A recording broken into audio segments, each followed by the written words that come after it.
this was a good decision. It was.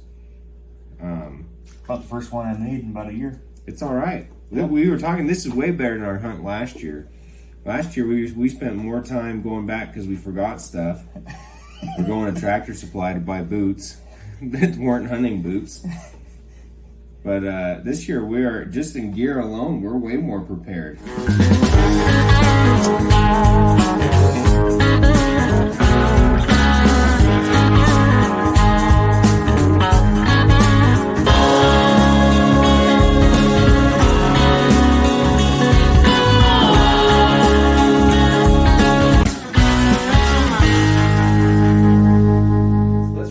What we did up there in the Uintas.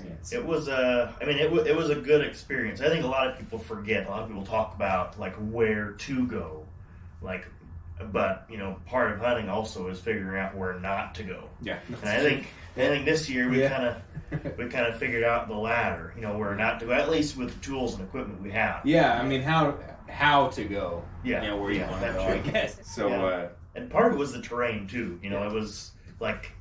We were gassed that first half mile, and then the rest, the 4 mile wasn't that bad. It was downhill, but it was still.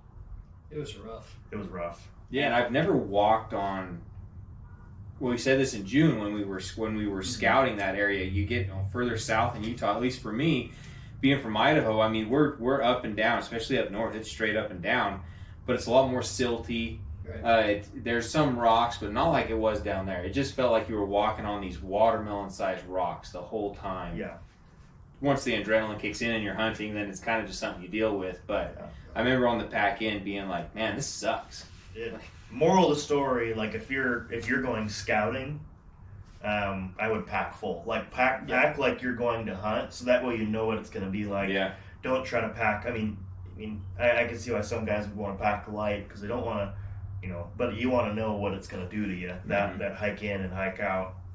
How much you have to prepare for, your conditioning. I mean, you kind of have to pace yourself on the way in because if you're going that far, I mean, that's something to consider as well as, you got to last those days, especially you get a bull down, you got to take him out and then you got to go back in and get in on that trail. If you're not doing it on foot, you got to take horses. Mm-hmm.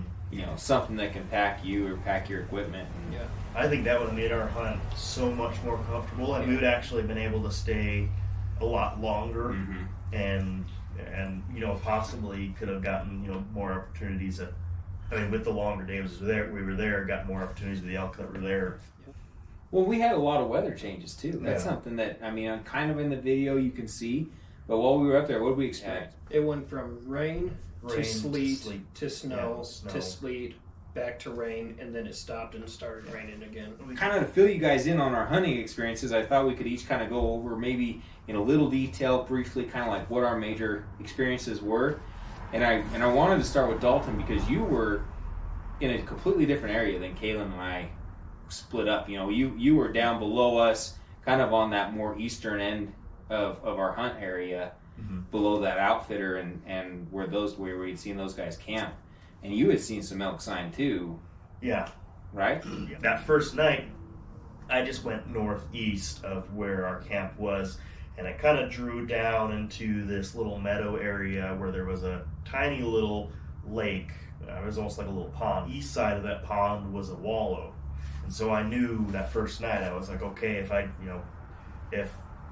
that's wallow is going to be something that I'm going to want to hunt at some point during my time here. So I went close around the east and north side of that wallow, just silent calling, walking around.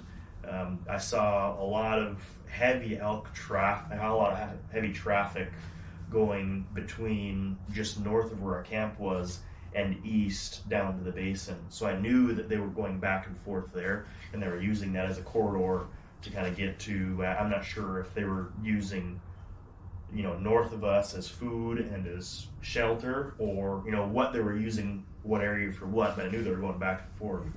And so I knew that first night, I was like, okay, if that's wallow is going to be something that I'm going to want to hunt at some point during my time here. So I went close around the east and north side of that wallow, just silent calling, walking around. I saw a lot of heavy heavy traffic going between just north of where our camp was and east down to the basin. So I knew that they were going back and forth there, and they were using that as a corridor to kind of get to, I'm not sure if they were using, north of us as food and as shelter, or, what they were using, what area for what, but I knew they were going back and forth between that northwest side and the northeast side of the basin. So I already knew where I kind of wanted to start, and but it was starting to get dark that first night, and so I started coming back up, and I got it was probably a half mile, 3/4 mile from camp, and then I hear over the radio, "Guys, I just kicked up an elk. Like, he's an elk heading your way," and that was Ethan, and I didn't know. I had been hearing him call, and so I knew the rough area where he was, but I didn't know where the elk was headed. I didn't know, exactly where he was. So I just kind of guessed it. I was just like, I'm going to try to go with my gut and run to a spot and try to get in front of this elk that, that's there. And so I found this, I think it's that meadow that we hunted that last day. I found the south side of this meadow, and I was just kind of slowly walking it, just waiting to hear, an elk crashing through. And then I decided to just sit. So I did. I just sat there. And then... Is that when you heard that spike bark? Yeah, that's when I heard the spike bark. And so there was a spike that barked at Ethan, and I didn't know Ethan was fairly close to me, but there was a spike that barked at Ethan. And so I was like, oh, that has to be that bull. Mm-hmm. So I went, I knew it was close. I was like, okay, I try to get in front of it because he's probably running away from Ethan. So I'm going to try to get in front of him. So I moved. And I got about 40 yards, and I had an arrow nocked and everything. Like, I was ready to go. But I walked about 40 yards west, and then all of a sudden I hear crashing coming through. I look over to the meadow, and here's this bull running through that meadow, and he ran behind me maybe about 5 yards from where I was originally standing before I decided to move because I heard that bark. Yeah. And I still kick myself. I'm like, why didn't I just stay? Like, if I would have just stayed there, I possibly I could have had a really, really good, cool opportunity to be able to take a bull within 5 yards. Yeah. But one of the, I don't know why I have to keep telling myself this, and I feel like I've heard a lot of people say that, this is a lesson they've learned, or this is something that they always try to tell themselves to do, but there's always that voice in the back of your head. Because I heard that voice tell me, don't move. Stay here. Yeah. And I didn't listen to it. And I moved. Yep. But just, there's that, you have that conscience for a reason. It knows, I don't know how, it knows something that you don't know. And if you listen to it, usually you end up in a good spot. It was an awesome experience that first night. Isn't that cool? Within an hour of when we set up camp. Mm-hmm. Yeah. And I'll tell you my side of that, but see what happened is I got to, Dalton went, you went kind of like northeast of camp. So I went basically northwest of camp, and I ran to that wall that you saw that picture of, or kind of that ridge. So I was looking down into that pond, and I followed those rocks up and went to my west, or went west basically, and I just kind of made a big circle, like I was going to kind of go back to camp, back to the lake, and I was seeing old sign, and I was seeing deer sign, but not a lot of fresh elk sign. And as soon as I got basically on level ground and headed back towards the lake, all of a sudden I saw fresh sign, and a lot of it. But it was on a line. It was just like you said. It was just in one direction, on one trail. And when I got to this heavy sign, I just kind of followed it, and I made it to maybe 300 yards from the lake. And between me and the lake was that meadow, and I was a little bit above the meadow. I looked across, just scoping out the ridge. I thought I maybe saw a goat or something, and I heard those branches popping, and I had been calling a little bit too, but really just barely calling.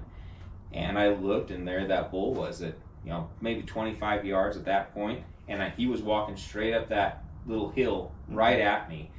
And I had my bow in my left hand, holding it by the string, and bugle sitting between my legs, binoculars in the other hand.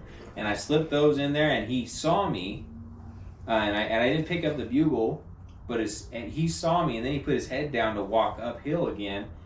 And as soon as he did that, I was able to get an arrow knocked. I came to full draw on him at 18 yards, but I had a bush between two trees, so I could see, basically from the brown up to his chin. And then he started walking to his right, and I probably had 3 lanes where, I could have snuck an arrow through there, but with the thoughts going through my head and him moving at that speed in an open situation, I would have shot, because he was barely walking. But it was like shot opportunity tree, and I just didn't feel comfortable. Then when I went to follow him, I think he did realize that I was something moving, and he kind of picked up the pace a little bit. He crossed that next meadow, and when I was going through the trees, I thought I saw him, which I did. I didn't realize it was him. I just saw an elk across the meadow, and all of a sudden that spike barked. I mean, he was right next to me within 30 yards, and I didn't have any toilet paper or anything prepared for that moment. But I had heard one in so long that, I mean, he scared me. And then that elk took off, and that's right when he basically went right by you. But he was, I mean, guys, he wasn't a monster bull by any means, but he was a solid 6. Oh, yeah. And he had a lot of length. He wasn't super heavy. I mean, I'd say he was maybe a 4 or 5 year old. Yeah. But I mean, a really nice bull for that area. He was a good bull. Well, he went northeast and Ethan went northwest. I went directly west. The first day I stayed close to camp. I probably only went 500 or 600 yards, and I was just slowly going and crested over this ridge, and came across this beautiful little watering hole that was just full of life. And as soon as I started cresting the ridge, I ended up bumping a couple mule does, and so they took off. So I just chilled right at the edge of this little watering hole for a while to see if they'd come back or see what would come back if I started calling. And so I just chilled right at the edge and ended up sitting on that watering hole for a little bit and called, got nothing. And so I decided to get up and investigate the watering hole a little bit. And I'm looking at the sign, I'm looking at the prints, and then I look up and I realize there's a cow staring at me, so I just freeze. And the cow turns and just starts running. The calf takes after her, and probably 2 seconds later, this big old spike just runs after him, crashing. It was probably the same spike that barked at you the day prior. I mean, it could have been. Could have been. Because he took off in that direction. I mean, he didn't follow the other bull. Yeah. He went the opposite way. Well, come to find out, there was another hunter that was sitting up on that ridge. I think he was with the outfit. And so I didn't want to bother him at that point. So I went ahead and made my way back down to where I'd bumped the elk again to start calling again. I mean, we all had pretty awesome experiences, I thought. Mm-hmm. I mean, we all saw elk, Mm-hmm. saw some deer, saw some freaking squirrels like everyone else does. Squirrels. Yes. Dalton proved to us that he could not throw a rock to save his life. Which I'm not sure why we just didn't give the rock to you, Mr. Baseball. I mean, In my defense, they were oddly shaped rocks, and I had a backpack on. Like, you don't ever see a picture with a backpack I'm going on. to tell you this. Like, I could take a water balloon and peg someone at 5 feet with an oddly shaped water balloon. I mean, he was at least 7 feet. Maybe. No. That was probably the highlight. You know, when it gosh. shows you how much of the video people watch and what portion they watch, I bet you that will be the part that they watch over and over again. I'm tempted to waste one of my broadheads right now. You're kidding. I'm not. You've kidding. only got 3. Anybody get field points? I got I do. points. You'll blow an arrow up too. Dude. How about a rock?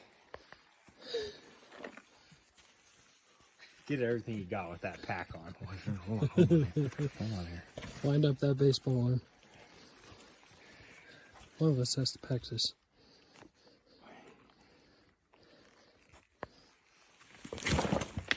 You missed. Here. Better with the bow. What are you throwing at? Yeah. Aim right. Aim at the rock to the right. Holy shit, Dalton. Good thing they're kind of dumb. I know, seriously. Here. I wonder how close I can get.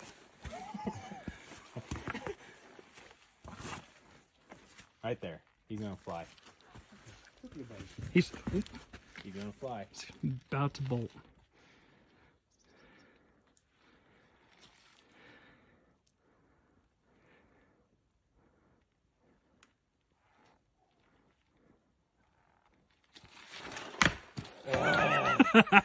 That's it.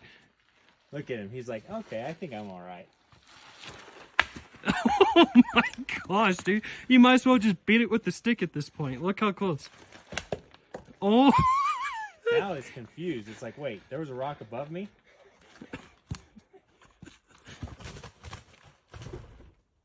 Oh, I got him.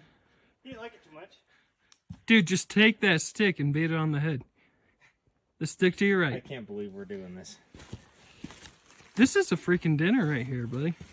I've got dinner. I'm carrying dinner. That was a good time. I mean, I think this whole hunting trip was a good time. What it was meant to be. It was supposed to be a good time. We were supposed to get out there and see elk. Check. You know, we were supposed to camp. Check. We were supposed to suffer a little bit. Double check. I mean, it was. I had a dang good time doing it.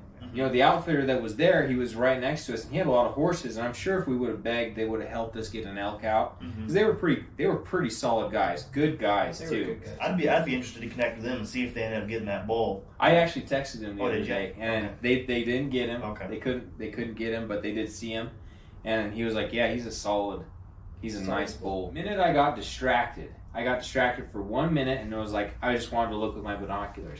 I didn't know why. I was like, "This is kind of dumb." And I remember thinking that, you know, like, for a minute, I'm just gonna look over here. Worst decision I could have made. Yeah. I was on the trail, right? Yeah. I was on track for something, and literally it led me right to an elk. I mean, right to a bull, or him to me, one of the two. Yeah. And so I think those moments where it's like, no, relax, or get going. You know, go do this. Yeah. Like, just do it. I'm very pleased with how everything played out. I mean, we did preseason. We scouted. Yeah. We did a lot of east scouting. We planned out our hunt pretty well. We knew exactly the area that we wanted to be in. We used Go Hunt. I used Go Hunt. I know that. I'm not sure. Yeah, I had Onyx, but I mean, we used a lot of Mhm. similar tools to get a job done. To get the job done. Yeah. And each one has its own pros and cons. Like we went out there, we did a lot of planning, did a lot of scouting, knew exactly where we wanted to go, exactly where we wanted to hunt. We ran into elk, so we knew we were doing something right. And so it was, I mean, overall, it was a great experience.